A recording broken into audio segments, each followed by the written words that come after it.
സംബന്ധിച്ച് എനിക്ക് ഇവിടെ ഗ്രൂപ്പുകളില്ല. നമ്മുടെ ഈ കുത്തിയോട്ടം ചെയ്യുന്നത് കണ്ട് ഇഷ്ടപ്പെടുന്നവരും അവരാണ് നമ്മളെ തേടി വരിക.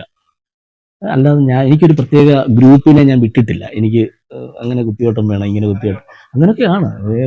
അത് പിന്നെ സ്വാഭാവികം. കാലാന്തരത്തിൽ മാറ്റങ്ങൾ വരുമല്ലോ. നമ്മുടെ വരും കോക്കസുകൾ, അങ്ങനെ ഗ്രൂപ്പുകളുണ്ട്. അവർ ചെന്ന് വിളിക്കുകയും ചെന്ന് പോയി കാണുകയും സംസാരിക്കുകയും ഒക്കെ ചെയ്ത് അത്ര നയങ്ങളൊന്നും നമുക്കില്ല. നമ്മൾ അതിന് ഒരു കാരണമുണ്ട്. ഞാൻ പണ്ട് ഒരു പ്രശസ്തനായ ഒരു ജ്യോത്സ്യൻ, ഞാൻ സീരിയലിൽ അഭിനയിക്കുന്നുണ്ട്.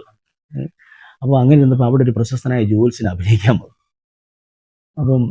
അപ്പം ഞാനിന്ന് ഇങ്ങനെ വർത്തമാനം പറഞ്ഞു. ഞങ്ങൾ ഒരു മുറിയിലായി ഒരു ദിവസം സ്റ്റേ ചെയ്തപ്പോൾ ഞാൻ എൻ്റെ വിഷമം പോലെ ഞാൻ പറഞ്ഞു, എനിക്ക് എല്ലാ വർഷവും കുത്തിയോട്ടം കിട്ടുന്നില്ല. ഒരു വർഷം ഉണ്ടെങ്കിൽ എത്ര ഗംഭീരമായിട്ട് ചെയ്താലും അടുത്ത വർഷം ചിലപ്പോൾ ഗ്യാപ്പായിരിക്കും. ചിലപ്പോൾ അല്ല 2 വർഷം കഴിഞ്ഞ്. വരുന്നതൊക്കെ നല്ല കുത്തിയോട്ടങ്ങളാണ്. വരുന്നതൊക്കെ എനിക്ക് മനസ്സിന് ഐശ്വര്യവും സന്തോഷവും തരുന്ന കുത്തിയോട്ടങ്ങളാണ്. പുള്ളി ഒന്നും വേണ്ടിയില്ല. പുള്ളി കുറച്ചു നേരം എന്നിട്ട് പുള്ളി നാളും ഒന്നും ചോദിച്ചൊന്നുമില്ല. പുള്ളി ഒരു പേപ്പറിൽ എടുത്തിട്ട് കുറേ കണക്കുകൾ അങ്ങനെ ഇങ്ങനെ കൂട്ടി എൻ്റെ ഡേറ്റും സമയമൊക്കെ ചോദിച്ചിട്ട് പുള്ളി പറഞ്ഞേ, നിങ്ങൾ അനുഷ്ഠാനം ചെയ്യുന്നതിൽ ഒരു വിട്ടുവീഴ്ചയും വരുത്താത്ത ആളാണ്.